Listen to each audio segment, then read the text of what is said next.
The grand chamber of the Galactic Council stretched so far that its ceiling disappeared into artificial clouds. Towers of crystal rose from the floor, each one holding a representative of the ancient species who ruled the galaxy. The chamber had stood for 10,000 years, and in all that time, it had never witnessed a judgment quite like this one. Director Chen Zhao stood in the center of the chamber, a small human woman surrounded by beings that towered over her. Some of the council members floated in tanks of liquid methane. Others existed as pure energy contained in magnetic fields. A few were so alien that human eyes could barely process their shapes, but they all shared one thing. They looked down at humanity with disappointment and anger. "The human species stands accused," Architect Prime Velnath announced. The crystalline being's voice resonated through the chamber, like wind chimes in a storm. Velnath was old, so old that Earth had still been covered in dinosaurs when this creature first took its seat on the council. "You have violated the Accord of Peaceful Expansion 17 times. You have weaponized technologies that were marked as forbidden. You have colonized star systems that were declared off-limits to junior species." Chen felt her jaw tighten, but she kept her face neutral. Behind her, the small delegation of human officials stood silent. They had prepared for this moment for months. But now that it was here, the weight of it pressed down like a physical force. "We have the right to defend ourselves," Chen said.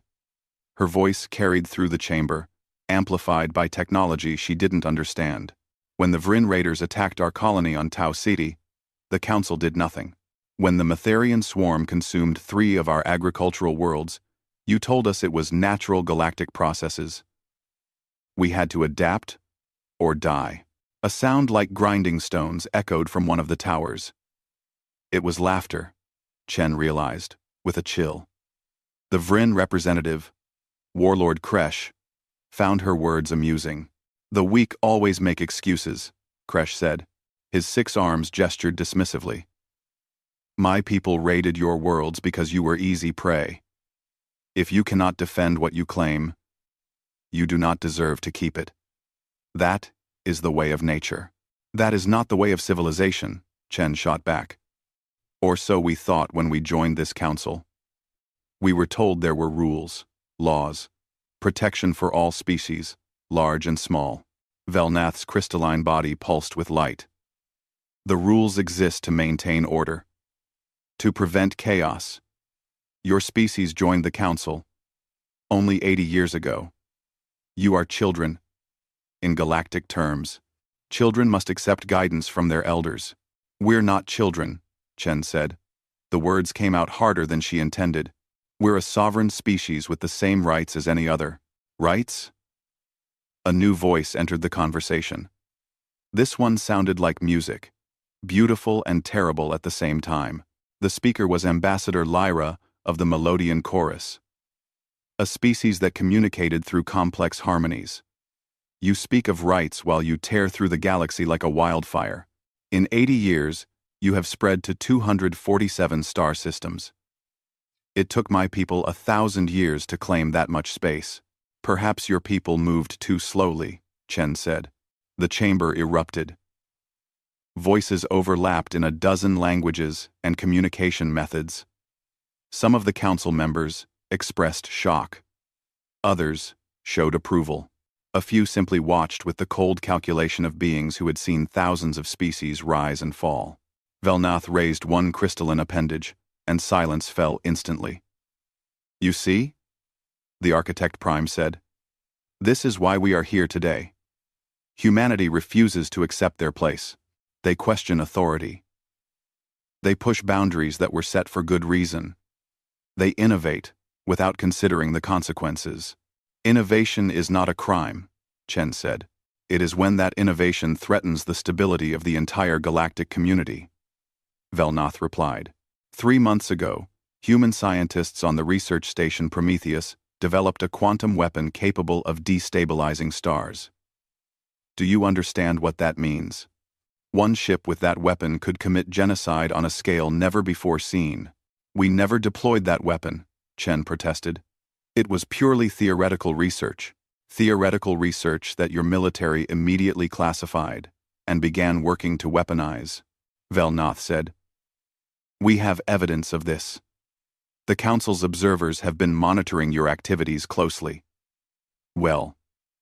Chen felt a cold anger building in her chest. Spies.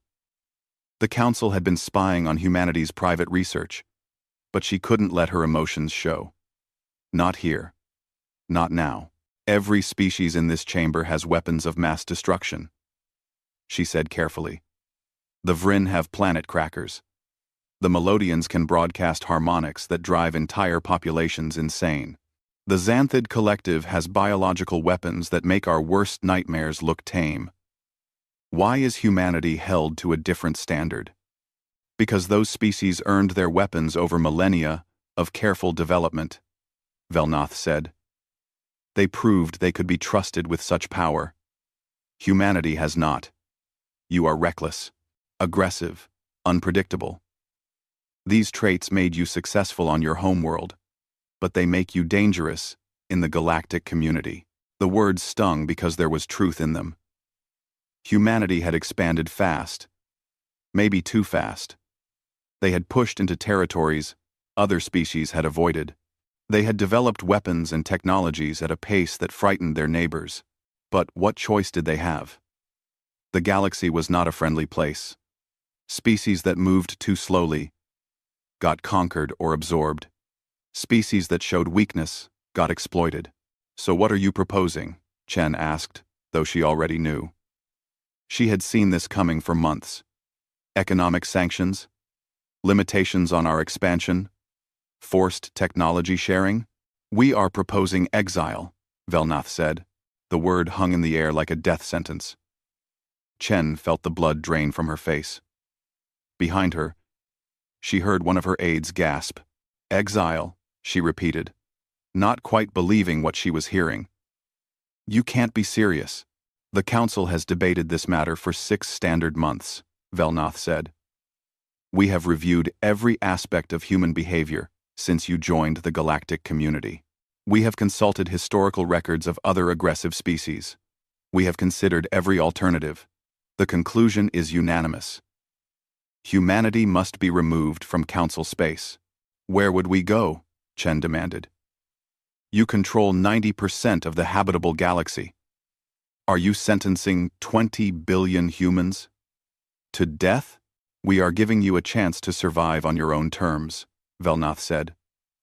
Beyond the veiled reaches lies unclaimed space. It is dangerous, yes, filled with gravitational anomalies and dark matter storms. But it is vast. If humanity is as adaptable as you claim, you will survive. If not. The crystalline being's body pulsed with light that might have been a shrug. Then perhaps the galaxy is better off. Chen looked around the chamber, searching for allies. A few of the Council members wouldn't meet her gaze. Others stared at her with expressions that ranged from pity to cold satisfaction. No one spoke in humanity's defense. How long do we have? She asked quietly. 30 standard years to evacuate all human presence from Council space, Velnath said. That includes all 247 colony worlds, all research stations, all military installations, and all civilian ships. After that deadline, any human presence in Council territory will be considered an act of war and dealt with accordingly. 30 years to move an entire civilization, Chen said. That's not enough time. It is more than generous, Velnath replied.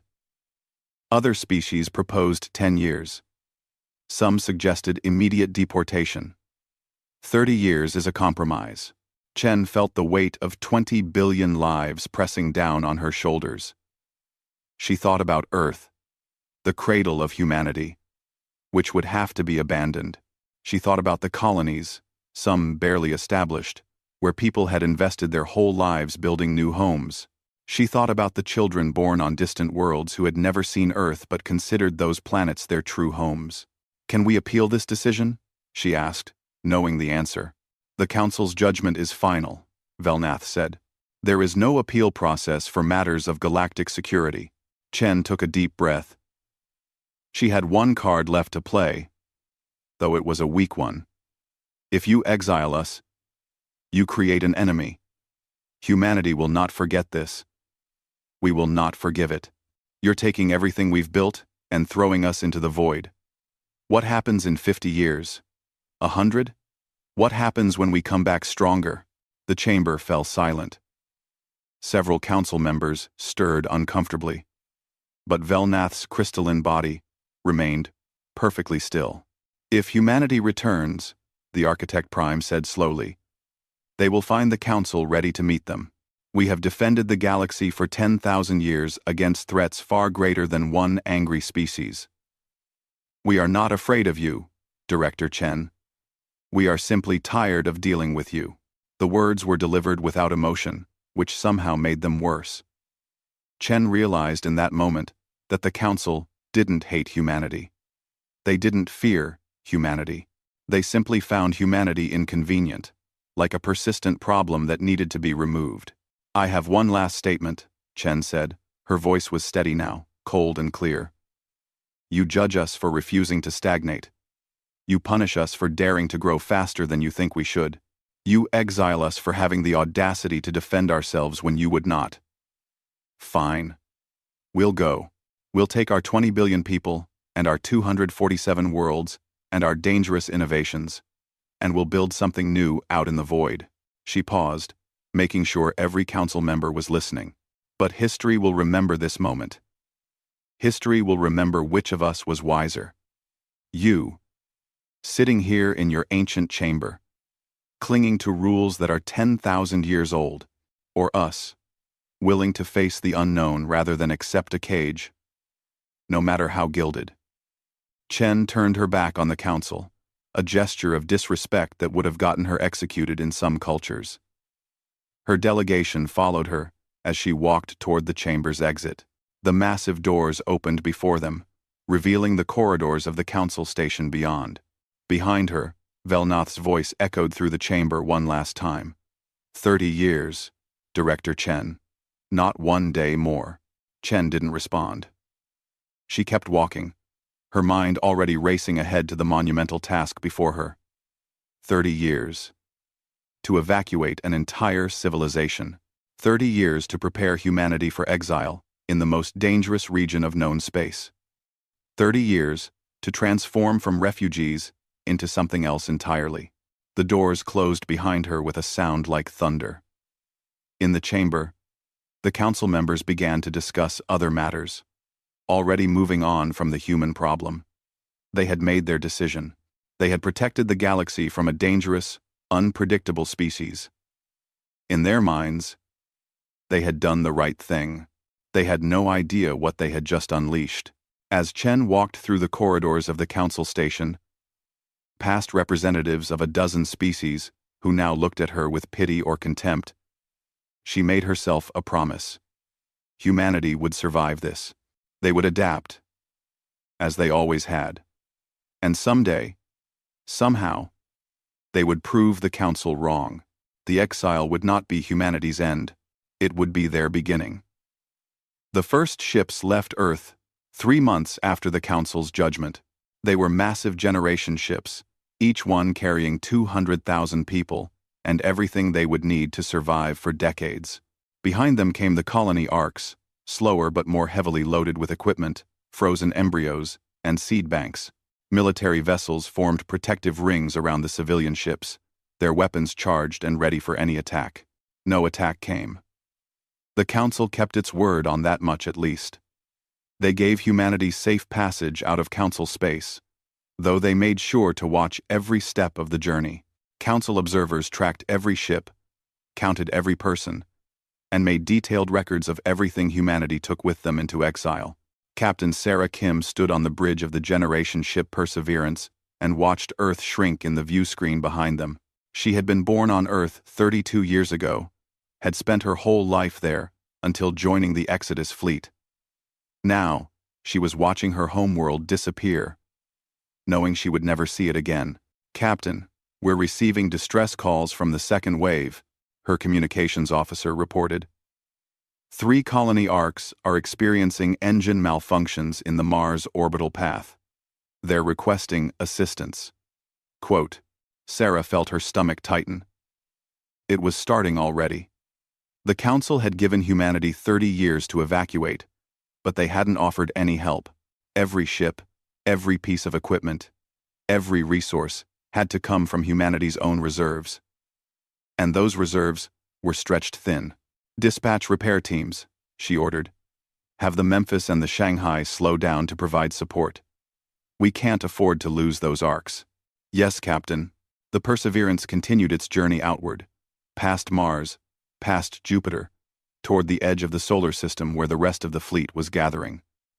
Sarah had seen the projections. 20 billion people would need to be moved. The fleet would consist of over 10,000 major vessels and countless smaller support ships.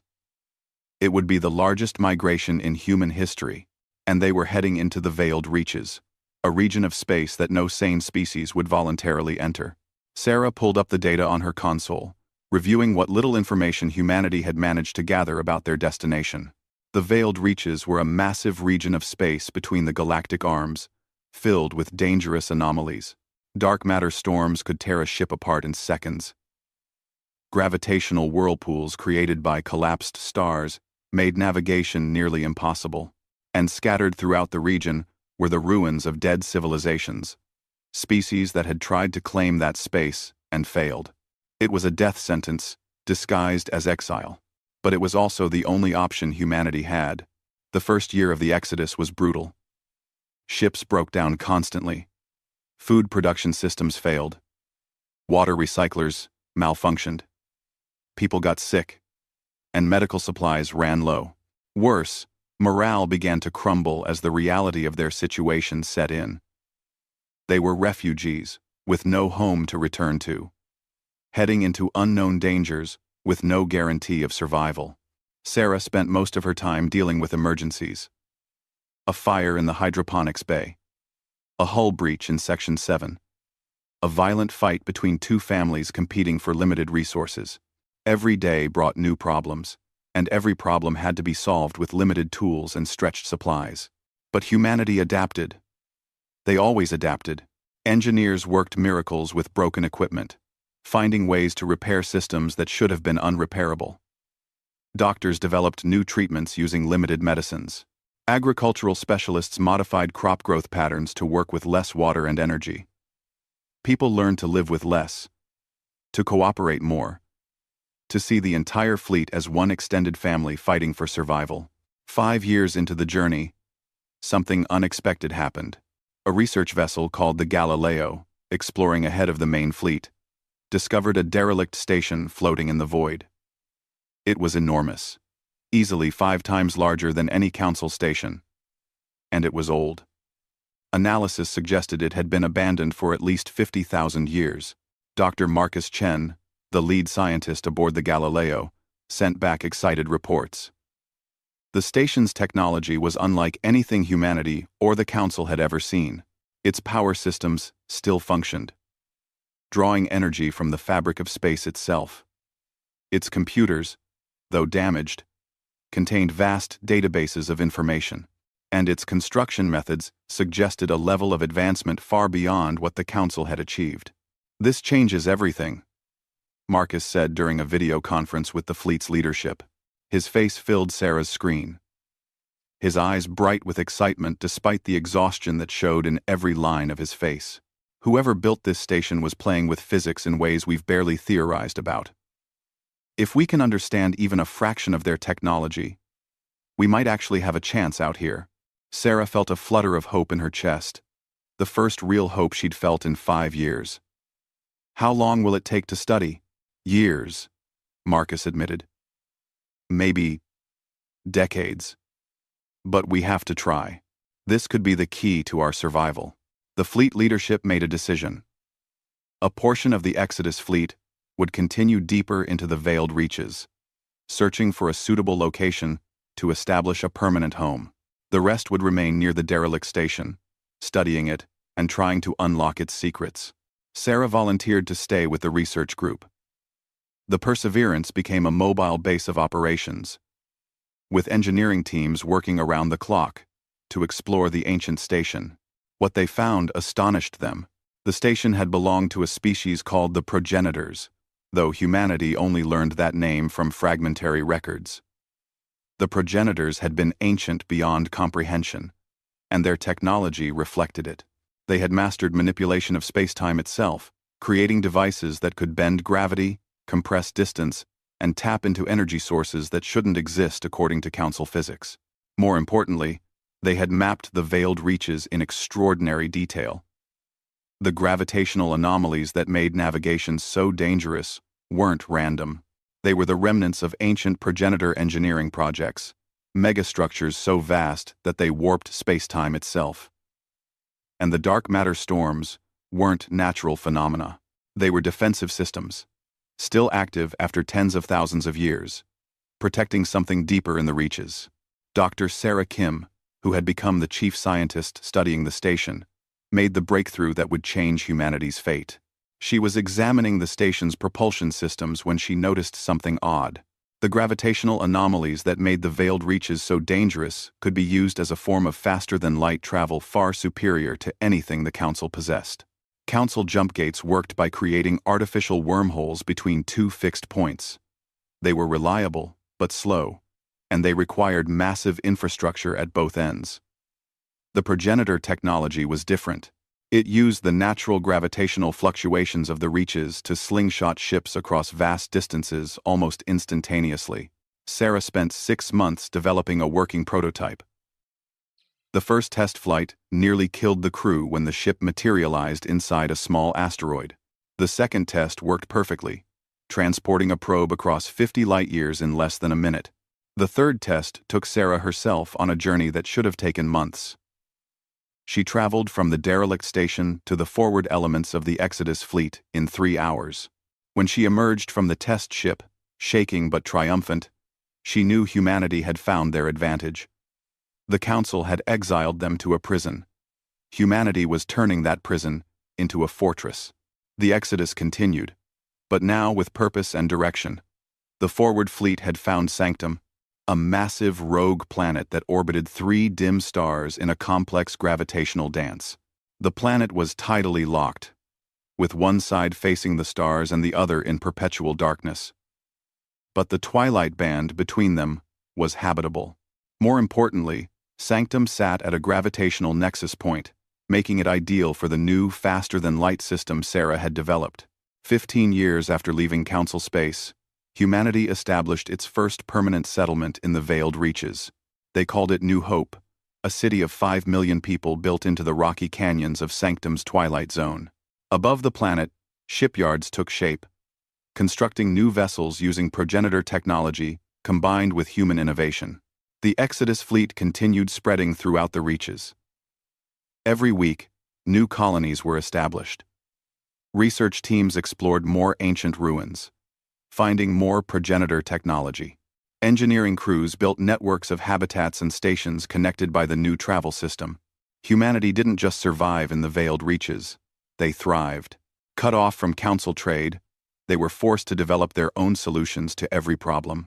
They couldn't import food, so they engineered new agricultural systems that could grow crops in low-gravity environments.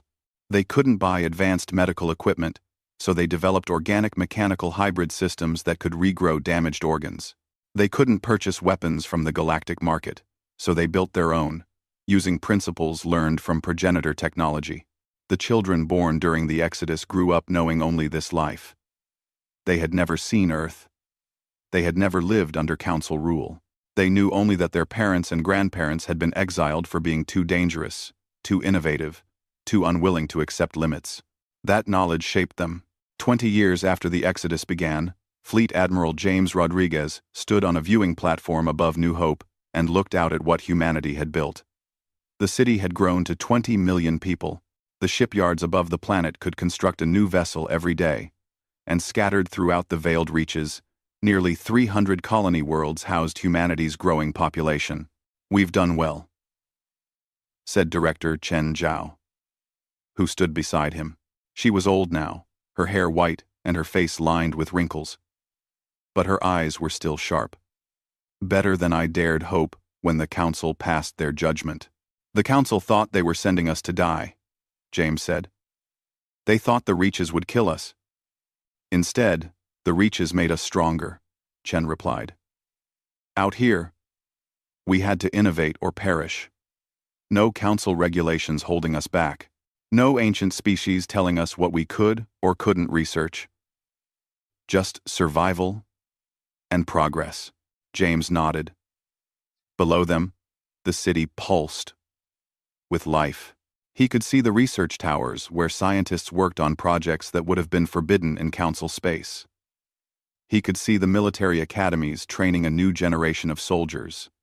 He could see the spaceports where civilian ships launched every hour, carrying people and goods between the scattered colonies. The question is, James said quietly, what do we do now? We've survived the exile. We've built something new out here. But we can't stay hidden forever. Eventually, the council will notice us again. Chen smiled. A cold expression that reminded James why this woman had been chosen to lead humanity through its darkest hour. Then, we make sure that when they notice us, they see something they can't ignore, something they can't dismiss, something powerful enough that they'll never dare exile us again. An empire, James said. An empire, Chen agreed.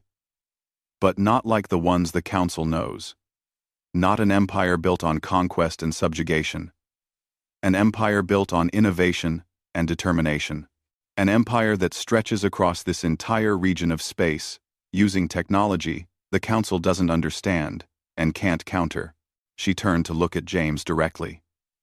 The council wanted to get rid of humanity because we were dangerous and unpredictable. They wanted to preserve their ancient order, their comfortable stability, so let's give them exactly what they feared. Let's become something the galaxy has never seen before. James felt a chill run down his spine. It wasn't fear. It was anticipation. The Exodus had lasted 20 years so far, with 10 more years, until the Council's deadline expired. 10 more years to build and grow and prepare. And then humanity would decide what came next. In the depths of space, in the dangerous regions the Council had abandoned, a new civilization was taking shape.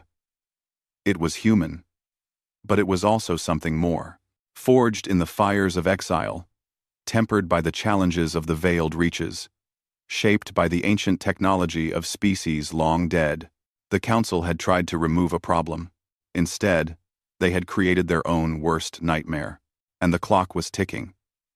50 years had passed since the Council exiled humanity. To the ancient species that governed the galaxy, 50 years was barely a moment. Most had already forgotten about the troublesome humans who had been sent into the veiled reaches to die. But some remembered.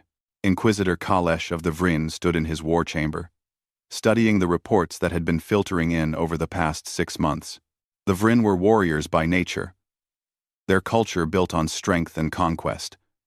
But they were not stupid. Kalesh had risen to the position of Inquisitor by being more than just a skilled fighter. He was a scholar, a strategist, and most importantly, someone who paid attention to details others missed. The details he was seeing now troubled him deeply. Read the latest report again. He ordered his aide, a younger Vryn named Thresh, who served as his assistant and student. Thresh activated the holographic display.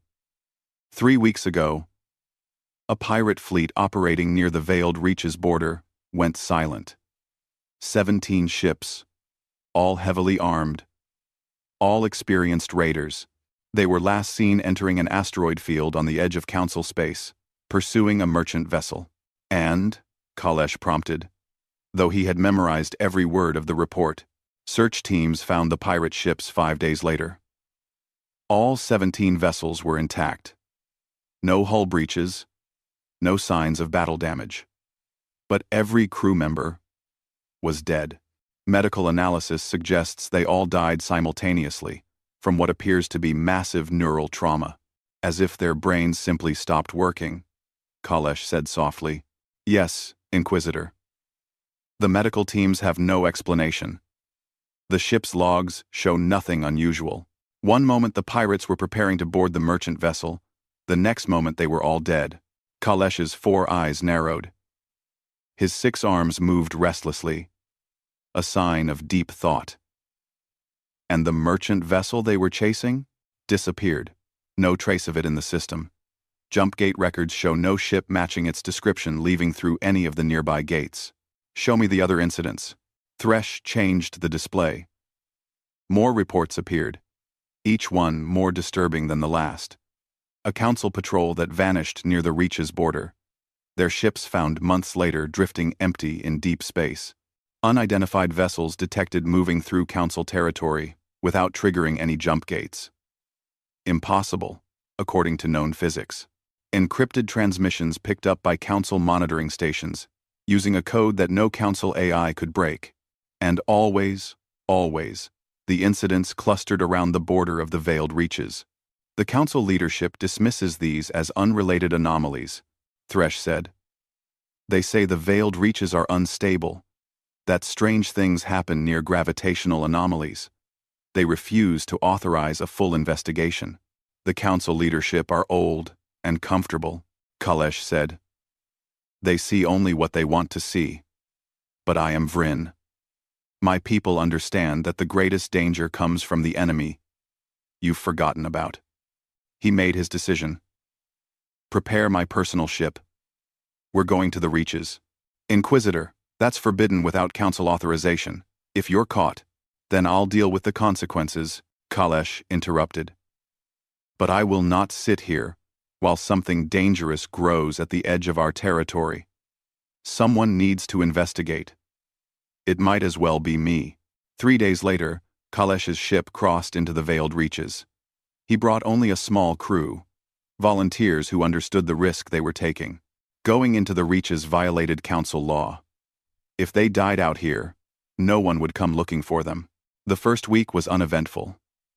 They found what Kalesh expected: gravitational anomalies, dark matter storms, the occasional derelict from some ancient civilization. It was dangerous space, but manageable if you were careful. The second week, they found something that changed everything. Inquisitor, we're picking up energy signatures, the ship's sensor officer reported. Multiple sources. They don't match any known technology in our database. Show me. The display lit up with dozens of points of light. They were spread across a vast area of space, connected by what appeared to be some kind of network. Stations, habitats, ships moving between them using a travel method that made no sense according to council physics. There's a civilization here, Kalesh whispered. An entire civilization in the Reaches.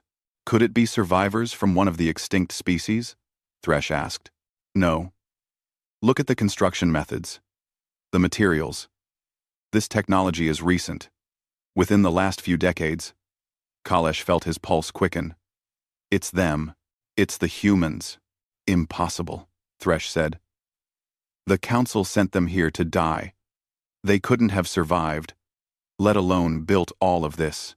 Never underestimate an enemy, Kalesh said, remembering an old Vryn proverb. Especially one you've humiliated and left for dead. They moved carefully through the outer edges of human space, scanning everything they could without getting too close. What they found exceeded Kalesh's worst fears. Humanity hadn't just survived. They had transformed. The technology signatures they detected were completely different from what humans had used 50 years ago. More advanced, more efficient, based on principles that seemed to violate several fundamental laws of council physics. The ships they glimpsed moving through the void didn't use jump gates or conventional drives. They seemed to slide through space itself, appearing and disappearing in ways that made tracking them impossible. We need to get closer, Kalesh decided. I need to see one of their colonies up close. That's extremely dangerous, Thresh warned. If they have detection systems we can't understand, they might have already spotted us. A risk we must take. Choose a small colony, something that won't be heavily defended. They approached a moon orbiting a gas giant, where scans showed a small human settlement of perhaps 500,000 people. Kalesh kept his ship's stealth systems active, using every trick he knew to avoid detection. They were within visual range when the communication came. Vryn vessel, please power down your weapons and identify yourself. The voice spoke perfect Vryn language, which was concerning in itself. Few humans had learned Vrin. This is Lieutenant Commander Jessica Torres of the Eternal Ascendancy. You are in violation of our territory. Kalesh felt his heart skip a beat. Eternal Ascendancy? When had humans formed an empire? I am Inquisitor Kalesh of the Galactic Council, he transmitted back. I am here on an investigative mission. The Council has no authority in the Veiled Reaches, the voice replied. They exiled us from their space. We did not grant them access to ours. However, you came alone. Not with a fleet. That suggests curiosity rather than aggression. We will allow you to land and meet with our representatives. Do you accept? Kalesh looked at Thresh. His aide's expression showed concern, but also curiosity. They had come this far. Turning back now would gain them nothing. I accept, Kalesh said. The landing was smooth, guided by automated systems far more sophisticated than anything the Council used. Kalesh emerged from his ship to find a delegation waiting for him on a proper landing platform. The humans looked different from how he remembered. Some had visible cybernetic implants. Others had eyes that seemed to glow faintly with inner light. All of them moved with a confidence and purpose that spoke of a people who had overcome impossible odds. Lieutenant Commander Torres stepped forward. She was a tall woman, with silver hair and those strange glowing eyes. Welcome to Sanctuary 7, Inquisitor. I apologize for the secrecy, but we've had to be careful about our existence becoming known to the Council. For 50 years? Kalesh asked. You've been hiding for 50 years? Not hiding, Torres corrected.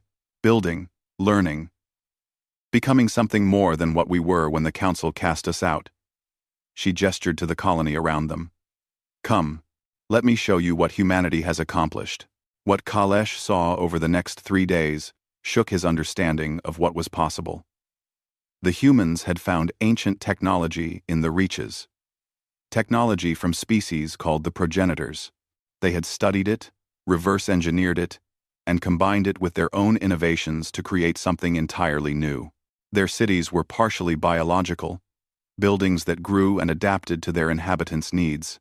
Their ships used gravitational manipulation for faster-than-light travel that was both faster and more efficient than Council jump gates.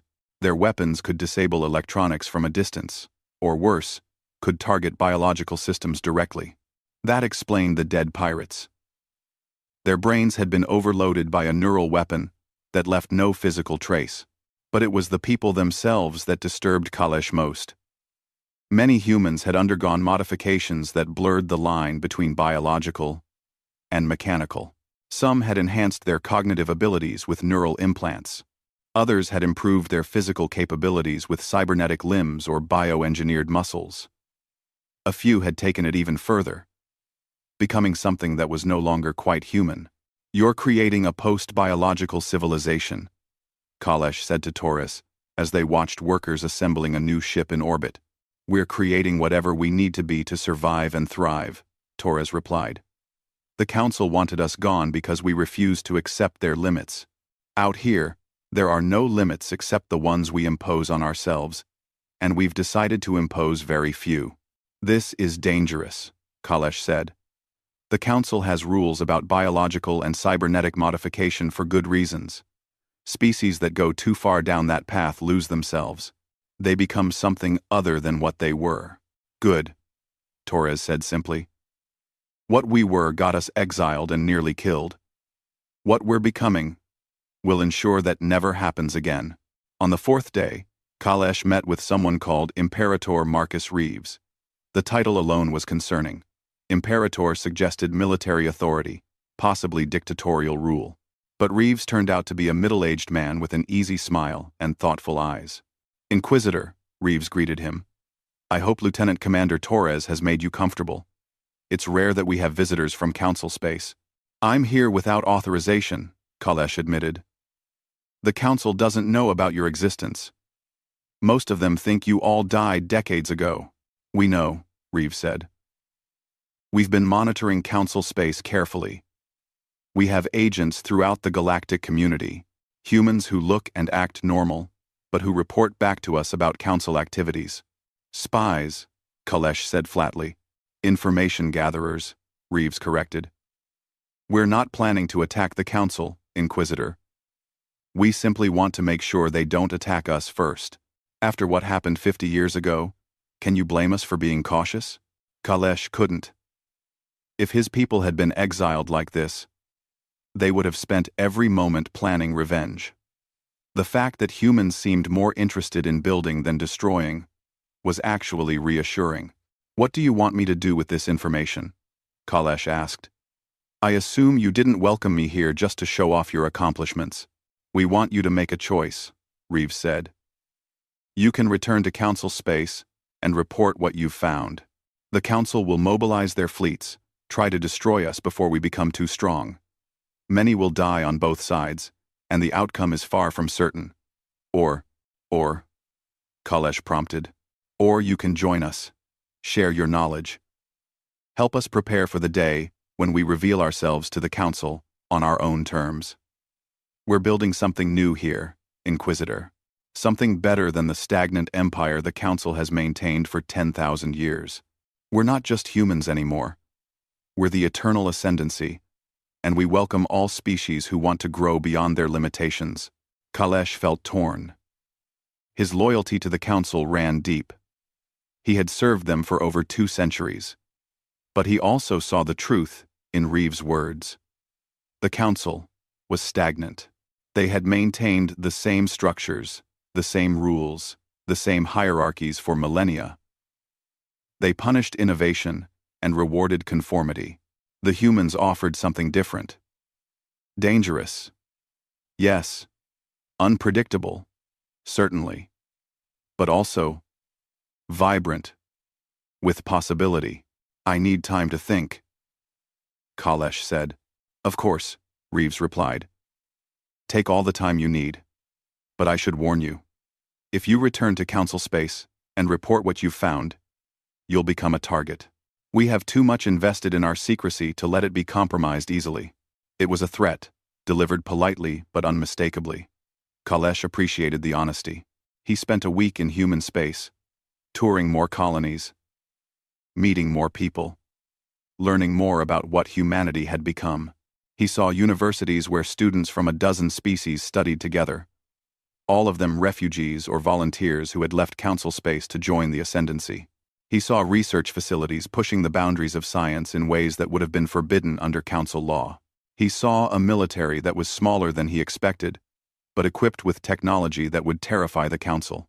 And he saw hope. Real hope. The kind that came from people who had been broken and rebuilt themselves stronger. In the end, Kalesh made his decision. He sent one message back to Council space, a heavily encrypted transmission to a few trusted contacts. In it, he warned them that humanity had survived and grown strong. He advised caution and preparation. He suggested that the Council's greatest mistake had been exiling humanity rather than finding a way to coexist with them. Then he destroyed his ship's navigation logs and formally requested asylum in the Eternal Ascendancy. Imperator Reeves granted it immediately. Welcome, Inquisitor. Or should I say, welcome, Ambassador Kalesh, because you're going to help us prepare for the day when the Council can no longer ignore us. Kalesh nodded. He had made his choice. For better or worse, he was now part of humanity's grand experiment. And somewhere deep in Council space, his warning messages were being read by people who would have to decide what to do about the empire growing in the void. The deeper Kalesh traveled into human space, the more questions he had. The technology was impressive. Yes. The civilization they had built was remarkable. But there was something else. Something the humans weren't telling him. He could sense it in the way certain conversations would stop when he entered a room, the way some facilities were marked as off-limits, even to him. You're keeping secrets, he said to Imperator Reeves during one of their regular meetings. They had become almost friendly over the months since Kalesh's arrival, but there was still a wall between them.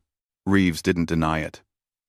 We're keeping one very large secret, and I've been debating whether to share it with you. It's dangerous knowledge, Kalesh. The kind that changes how you see the universe. I'm not a child to be protected from difficult truths, Kalesh replied, his 6 arms crossing in a gesture of determination. Reeves studied him for a long moment. No, you're not. And you've proven your loyalty to us over these past months. Very well. Come with me. There's something beneath Sanctum that you need to see. They descended deep into the planet's crust. Past the habitation levels. Past the industrial zones. Past the military installations. The elevator seemed to go on forever. Dropping through kilometers of rock. Kalesh's inner ears told him they were far below the surface now. Deeper than any normal facility would need to be. The elevator finally stopped in a massive cavern that had been carved out of solid rock. But it wasn't empty. In the center of the cavern sat a structure that made Kalesh's breath catch in his throat.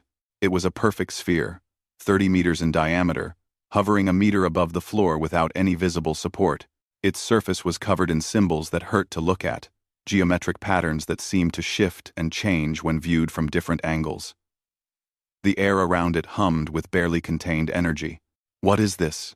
Kalesh whispered. This is a progenitor archive, Reeves said. We found it 7 years after the Exodus began. It's been the source of most of our technological advances, but more importantly, it's been the source of a terrible truth about the Galactic Council.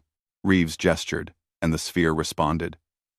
Images began to appear in the air around them. Holographic displays showing events from millions of years ago. Kalesh watched, his 4 eyes wide with shock, as the archive revealed its secrets. The progenitors had been real. A species so advanced that they made the current Galactic Council look like children playing with simple tools. They had mastered control over space-time itself, could manipulate matter at the quantum level, and had achieved a form of existence that transcended physical bodies. They had spread across the entire galaxy, building wonders that defied imagination. But then something had gone wrong. The higher dimensions, Reeves explained as the images shifted to show something that Kalesh's mind struggled to comprehend. The progenitors discovered that reality has more dimensions than we can perceive. And in those dimensions, there are entities, beings of pure energy and consciousness that exist beyond our understanding of physics. The images showed the progenitors making contact with these entities. At first, it seemed like a triumph. Knowledge flowed from the higher beings to the progenitors, accelerating their advancement even further. But then the entities began to demand things. Sacrifices. Changes. The progenitors found themselves becoming something other than what they had been. Some of them transcended. Reeves continued. They left physical reality entirely and joined the higher dimensional entities. But others fought back. They realized that transcendence wasn't evolution, it was consumption. The higher entities were feeding on the progenitors, absorbing their consciousness and knowledge. The images showed a war unlike anything Kalesh had imagined. The progenitors fought against beings that could manipulate reality itself. Entire star systems were destroyed. Regions of space were torn apart. The galaxy itself was damaged by the conflict. The progenitors lost, Reeves said quietly. They were too far gone. Too many of them had already transcended and couldn't be saved. So the survivors did the only thing they could. They created a failsafe. The images showed the creation of the Galactic Council. Not as a natural evolution of galactic civilization, but as a deliberate containment system. The progenitors had gathered representatives from younger species, given them enough technology to maintain order, and programmed them with a simple directive: prevent any species from advancing too far, too fast. The Council isn't a government, Kalesh said slowly, horror dawning on him. Yes, Reeves confirmed. Every rule, every restriction, every limitation the Council places on species advancement, they're all designed to keep us from attracting the attention of the higher dimensional entities. The progenitors knew that if another species reached their level of advancement, the entities would notice again. So they created a system to keep everyone in perpetual adolescence. Kalesh felt his world crumbling. He had served the Council for centuries, believing in their mission to maintain peace and order. And all along, they had been nothing more than jailers, keeping the entire galaxy trapped in a prison of enforced stagnation. "Does the council leadership know?" he asked. "Some of them must," Reeves said. "The oldest members, like Architect Prime Velnath. They've been on the council for thousands of years. They must know the truth, but they keep it secret because they believe the cage is necessary. Better to keep everyone safe and limited than risk attracting the entities again. And you?" Kalesh turned to face Reeves directly. "You know about the entities. You know what happened to the progenitors. So why are you advancing so rapidly? Aren't you afraid of attracting their attention?" Reeves smiled, but it wasn't a happy expression. "We're terrified. But we also made a choice. The council's approach is to hide and hope the entities never notice us. Our approach is to prepare for the day when they do. Because they will, eventually. Entities that can perceive higher dimensions aren't going to miss an entire galaxy full of potential hosts forever." He gestured at the archive. "We've been studying everything the progenitors left behind, learning from their mistakes. They failed because they transcended as individuals, each one vulnerable to the entity's influence. We're trying something different." "What do you mean?" Kalesh asked. "Come with me. There's more to show you." They left the archive chamber and traveled to another facility, this one on the surface of Sanctum. It was a research complex, heavily guarded and shielded against all forms of scanning. Inside, Kalesh found laboratories filled with equipment he didn't recognize and scientists working on projects he couldn't understand. Dr. Sarah Kim met them at the entrance. She was old now, in her 80s, but her eyes were still sharp and intelligent. "Ambassador Kalesh," she greeted him. "The Imperator says, you're ready to learn about Project Anchor." "What is Project Anchor?" Kalesh asked. Sarah led them to an observation window overlooking a vast chamber. Inside, suspended in fields of energy, were hundreds of people. They appeared to be sleeping, their bodies perfectly still. The progenitors failed because when they transcended, they lost their connection to baseline reality, Sarah explained. They became pure consciousness, vulnerable to the entities. We're trying to maintain that connection. Some of us are enhancing ourselves, pushing the boundaries of what's possible with biology and technology, but others are staying human, baseline human, as anchors. "I don't understand," Kalesh admitted. "Think of it like a tree," Sarah said. "The branches reach up toward the sky, toward transcendence. But the roots dig deep into the earth, into baseline reality. Both are necessary. Without roots, the tree falls over. We're creating a civilization that exists in multiple states simultaneously. Some of us transcending, exploring higher dimensions and advanced states of consciousness. Others remaining firmly planted in physical reality, keeping us grounded." She pointed to the sleeping figures. "These people are our anchors. They're quantum entangled with our most advanced researchers. When someone pushes too far into transcendence, the anchors pull them back. It's like a safety rope for climbers. It allows us to explore dangerous territory without the risk of losing ourselves entirely." Kalesh stared at the chamber in amazement. "This is insane. You're playing with forces you don't fully understand." "Yes," Sarah agreed. "But the alternative is to stay in the Council's cage forever. And that's not survival. That's just a slower form of death. The universe is full of dangers, Kalesh. The entities are real, but so are we. And we have something the progenitors didn't." "What's that?" "We know what went wrong for them. We have their warning, their sacrifice, and we're using it to build something better. Not transcendence as escape, not advancement as abandonment of what we were, but evolution, while maintaining our essential identity." Over the following weeks, Kalesh learned more about humanity's grand experiment. He met people who existed in multiple states of consciousness simultaneously. He saw technology that allowed minds to interface directly with quantum computers without losing their sense of self. He witnessed experiments in higher dimensional perception that would have terrified the council but fascinated him. But he also saw the risks. Some test subjects had lost themselves despite the anchoring system. Others had reported contact with something in the higher dimensions, beings that noticed when humans reached too far. The entities were real, and they were watching. One night, Kalesh stood on a balcony overlooking New Hope and tried to process everything he had learned. The Galactic Council was a cage. The progenitors had built it to protect younger species from dangers they couldn't comprehend. And humanity was deliberately trying to break out of that cage, fully aware of the risks. It was either the bravest thing he had ever witnessed or the most foolish. Reeves joined him on the balcony. "I know what you're thinking," the Imperator said. "You're wondering if we're making the same mistake the progenitors made. If our arrogance will doom us the way it doomed them." "Yes," Kalesh admitted. "We might be," Reeves said simply. "This could all end in disaster. The entities might consume us. We might lose ourselves to transcendence, despite our precautions.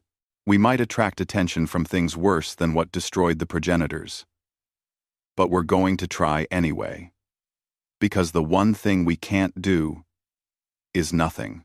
"Why not?" Kalesh asked. "Why not accept the Council's protection? Live within their limits? It's kept the galaxy safe for 10,000 years, because it's not really living," Reeves replied. "It's just existing.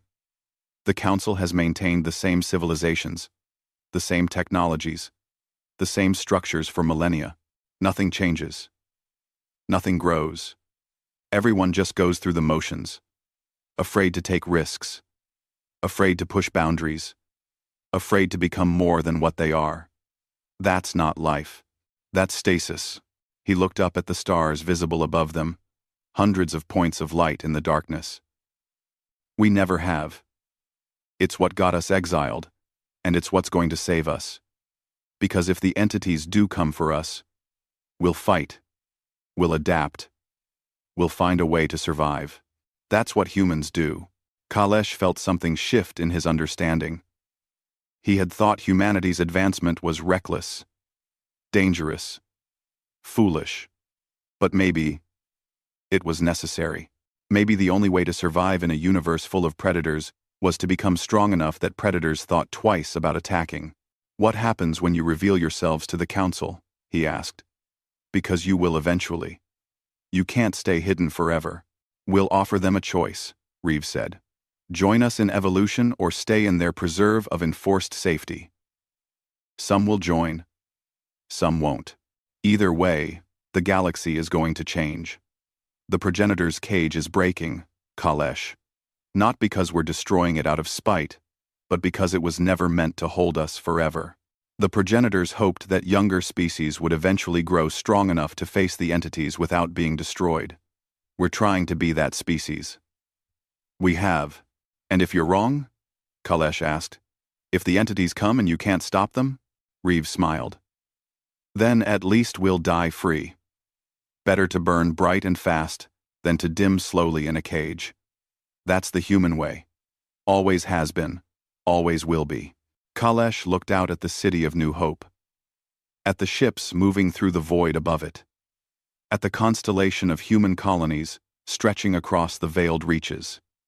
An empire built by exiles. A civilization created from desperation and determination. A species that refused to accept limits, even when those limits were designed to protect them. He made his final decision in that moment, not just to stay with humanity, but to believe in their vision. It was dangerous, it was probably foolish, but it was also magnificent in its audacity. "Count me in," he said to Reeves. "Whatever happens next, I want to be part of it." Reeves clasped his shoulder. "Welcome to the eternal ascendancy, Ambassador. Now, let's prepare for the day when we introduce ourselves to the galaxy." In the darkness above them, in dimensions beyond normal perception, things stirred and took notice. The humans were reaching upward again, just as the progenitors had. The entities remembered what happened last time. They were curious to see if this young species would make the same mistakes, or if they would find a new way forward. 130 years after the exile, the Galactic Council was facing a crisis unlike any in its 10,000-year history. It started small, barely noticeable at first. A few minor species began leaving the Council, declaring independence and vanishing into the void. The Council's leadership dismissed it as insignificant. Species left occasionally. It was rare, but not unprecedented. But then larger species began to leave. The Methodian Chorus, a civilization of 500 worlds, announced they were withdrawing from Council space. The Xanthid Collective, a powerful military force, declared they would no longer follow Council regulations. Within 6 months, over 50 species had formally left the Council, taking with them millions of ships and trillions of citizens. Architect Prime Velnath called an emergency session of the Council leadership. The ancient crystalline being had been in power for thousands of years, and in all that time, it had never felt the fear that gripped it now. "Where are they going?" Velnath demanded. 50 species don't just disappear. They must be going somewhere. "We've tracked some of them," reported Intelligence Director Thane, a 4-armed Vryn who had taken over after Kalesh's disappearance. "They're heading toward the Veiled Reaches. All of them. The region we exiled the humans to over a century ago." Silence fell over the chamber. The Council members looked at each other with growing dread. "The humans," someone whispered. "The humans are still alive. More than alive," Thane continued. "Our intelligence suggests they've built something in the Reaches. Something large.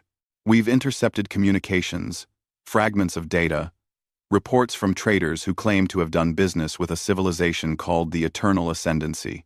Send a fleet," Warlord Kresh growled. "If the humans have survived, we crush them before they become a threat." "We've tried," Thane said quietly. 3 months ago, we sent a battle group of 50 ships to investigate the Reaches. They never returned. 2 weeks ago, we sent a larger fleet, 200 ships, including 3 dreadnoughts. We received 1 transmission before they went silent. "Show us," Velnath commanded. The transmission played. It showed the bridge of a Council dreadnought, alarms blaring, crew members shouting in panic. Then a voice, calm and human, cut through the chaos. "Council ships, you are in violation of Ascendancy space. Power down your weapons and prepare to be escorted to the border. This is your only warning." The Council captain's voice responded, full of arrogance. "We don't recognize your authority. The Council rules this galaxy. Stand down, or be destroyed." There was a pause. Then the human voice spoke again. Sadder now. "So be it." The transmission showed the dreadnought systems simply stopping. Engines went offline, weapons powered down, life support systems cut out. Every electronic system on every ship in the fleet failed simultaneously. And then the transmission ended. "They're all dead," Thane said. 200 ships, 50,000 crew members, all killed without a single shot being fired. Our recovery teams found the fleet drifting in space a week later. Every electronic system was completely fried. No survivors. Velnath felt something it hadn't experienced in millennia. Genuine fear. What kind of weapon can do that? "Well, we don't know," Thane admitted. "But we do know this. Humanity has advanced far beyond where they were when we exiled them. Whatever they found in the Reaches, whatever they've built, it's made them more powerful than any single Council species. Possibly more powerful than all of us combined."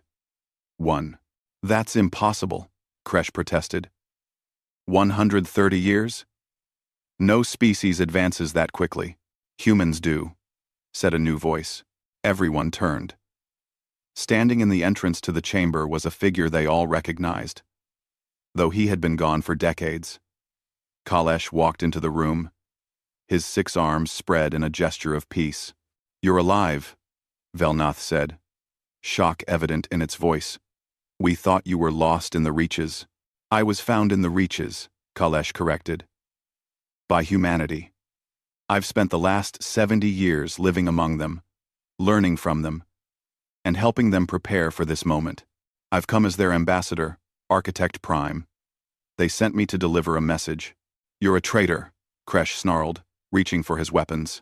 Peace, Velnath commanded. Let him speak. Kalesh activated a holographic projector. Images filled the chamber, showing human cities, ships, technology, and most shocking of all, representatives from dozens of species living and working alongside humans. The eternal ascendancy is real, Kalesh said. It consists of 3,000 human worlds and another 5,000 worlds inhabited by species who have left the Council to join humanity. Total population: over 5 trillion beings. Military strength: unknown, but sufficient to defend against any force the Council could send. Technological level: far beyond anything in Council space. How? Velnath whispered. How did they achieve this? They found the truth, Kalesh said. The truth you've been hiding for 10,000 years. They discovered what the progenitors were and what really destroyed them. They found out that the Council isn't a government, it's a cage designed to keep younger species from advancing too far. The chamber erupted in chaos. Council members shouted denials, demanded explanations, accused Kalesh of lying. But Velnath's silence was more telling than any words could have been. It's true, the Architect Prime finally said. The Council was created by the progenitors to prevent any species from attracting the attention of higher dimensional entities. Everything we've done, every rule we've enforced, every limitation we've placed on advancement, it was all to protect the galaxy from a threat you cannot imagine. And you never told us, Kalesh said. You let entire civilizations stagnate for millennia. Convinced them it was for their own good, all while hiding the real reason. The humans discovered the truth, and they made a different choice. They chose to advance anyway, to prepare for the entities, rather than hide from them. They'll doom us all, Kresh said, or they'll save us all, Kalesh countered. That remains to be seen. But one thing is certain. The old order is ending. Humanity is coming, and they're bringing change with them. The Imperator arrived 3 days later. The human fleet emerged from the veiled reaches in a way that defied all understanding. Ships simply appeared in Council space, materializing out of nowhere without using jump gates or any recognizable form of faster-than-light travel. There were thousands of them, ranging from small scouts to massive vessels that dwarfed the Council's largest dreadnoughts. But it was the flagship that drew everyone's attention. The ship that appeared directly above the Council's central station was unlike anything they had ever seen. It seemed to exist in multiple places at once, its outline shifting and flickering as if it couldn't quite settle into normal three-dimensional space. The Imperator's message was broadcast simultaneously to every communication device in Council space. People of the Galactic Council, I am Imperator Marcus Chen, leader of the Eternal Ascendancy. My grandmother, Director Chen Zhao, stood in your chamber 130 years ago and listened as you exiled humanity for the crime of refusing to stagnate. You sent us into the veiled reaches to die. Instead, we built an empire.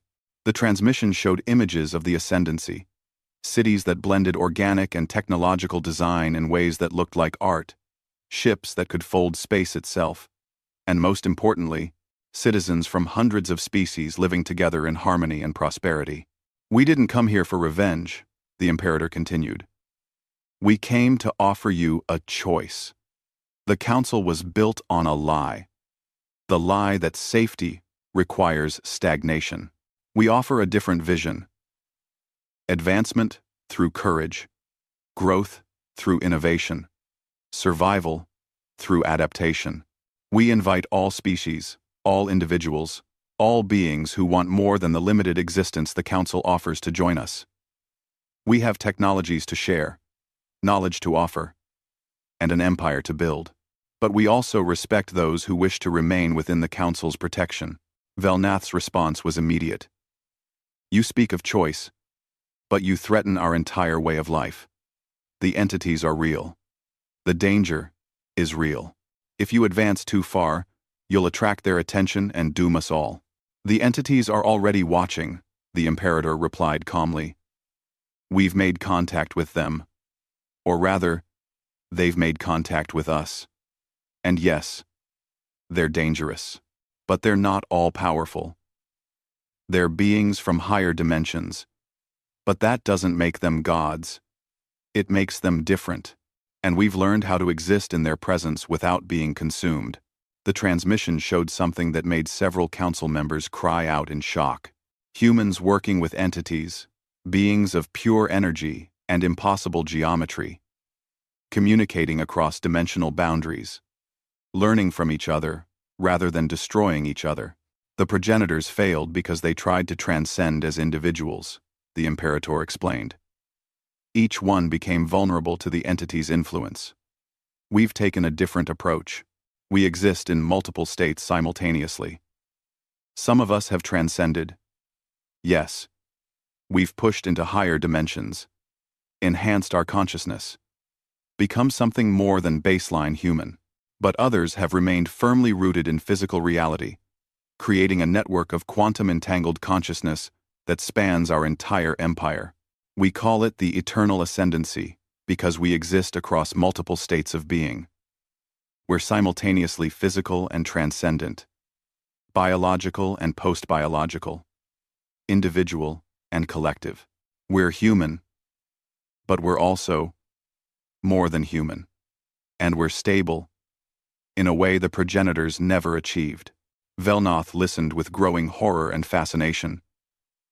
We're playing with forces we're learning to comprehend, the Imperator corrected. Yes, it's dangerous. Yes, we've had losses, but we're making progress. And more importantly, we're not running from the future. We're preparing for it.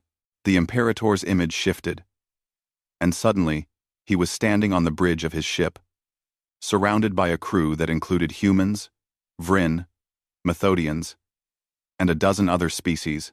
This is what we offer: a civilization where advancement is encouraged, not restricted. Where innovation is celebrated, not feared. Where all beings can reach their full potential, rather than being kept in perpetual childhood. Join us, and help build something greater than what came before. And if we refuse? Velnoth asked. Then you remain in council space, protected by the rules and structures the progenitors built, the Imperator said. We're not here to conquer. We're not here to destroy. We had my 7. We had not here to destroy. We're simply here to offer an alternative. Some species will join us. Others will stay with you. The galaxy is large enough for both visions to exist. But understand this. The old order is ending, whether you accept it or not. The progenitors built a cage to protect you from the entities. We're offering to teach you how to face them instead. One path keeps you safe, but limited. The other path offers growth, but risk. The choice is yours. The transmission ended, leaving the council chamber in stunned silence. Over the following weeks, the galaxy transformed. Billions of beings chose to leave council space and join the ascendancy. Entire species voted to abandon the council's protection and embrace humanity's vision of advancement. The council's economy collapsed as superior ascendancy technology flooded the market. Trade routes shifted, power structures crumbled, but not everyone left. Many species chose to remain within the council's protection, valuing safety over growth. The architect Prime Velnoth and its supporters maintained control over roughly half of what had been council space, creating a preserve of pre-transcendent civilization, where the old rules still applied. The galaxy split into 2 civilizations. The Council's Preserve, where advancement was carefully controlled, and the entities were kept at bay through enforced limitation. And the Eternal Ascendancy, where beings pushed the boundaries of what was possible, fully aware of the risks, but unwilling to live in a cage. Kalesh stood on a balcony of the Ascendancy's new diplomatic station, watching ships from 100 species arrive and depart.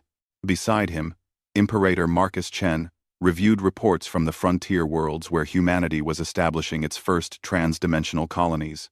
Do you think we made the right choice? Kalesh asked. Some of my people see you as saviors. Others see you as destroyers of the old order. We're both, Marcus replied. That's the nature of change. We're destroying what was to build what could be. Whether that's right or wrong depends on what we do next. And the entities? Kalesh asked. You said you've made contact with them. What do they want? They're curious, Marcus said. The progenitors tried to fight them, to resist their influence, and it destroyed both species. We're trying something different. We're learning from them while maintaining our independence. It's a delicate balance. He pointed up at the stars. Out there, beyond normal space, we're building colonies that exist in multiple dimensions simultaneously. Cities where the buildings shift between realities. Ships that can travel through higher dimensions. People who can perceive realities you and I can barely imagine. We're becoming something the galaxy has never seen before. And if you fail?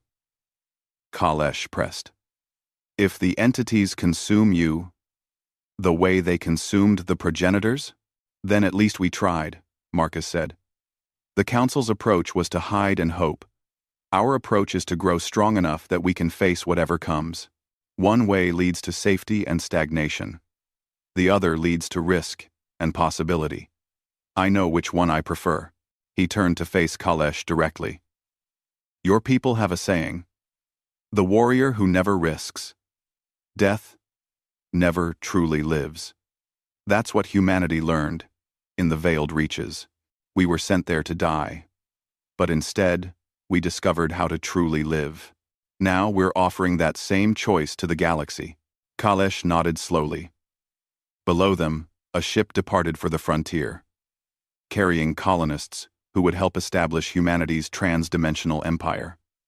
It was insane. It was dangerous. It was probably going to get them all killed, but it was magnificent. Somewhere in the darkness between dimensions, the entities watched and waited. They had destroyed the progenitors for reaching too far. But these humans were different. They weren't trying to escape physical reality through transcendence. They were trying to exist in multiple realities simultaneously, maintaining their core identity while expanding into new forms of existence. It was novel. It was unexpected. And the entities were curious to see if it would work. The Council had tried to exile humanity to protect the galaxy. Instead, they had created exactly what the progenitors had hoped for. A species brave enough to face the entities, smart enough to learn from past mistakes, and adaptable enough to find a new path forward. The eternal ascendancy stretched across normal space, higher dimensions, and multiple possible futures. It was an empire that existed outside of time. A civilization that transcended the limitations of three-dimensional reality. The exile had been meant as humanity's end. Instead, it became their genesis, the beginning of an empire whose power truly stretched across eternity. And in the void, both council members and entities watched to see what this audacious young species would become. The humans had been cast out for refusing to accept limits.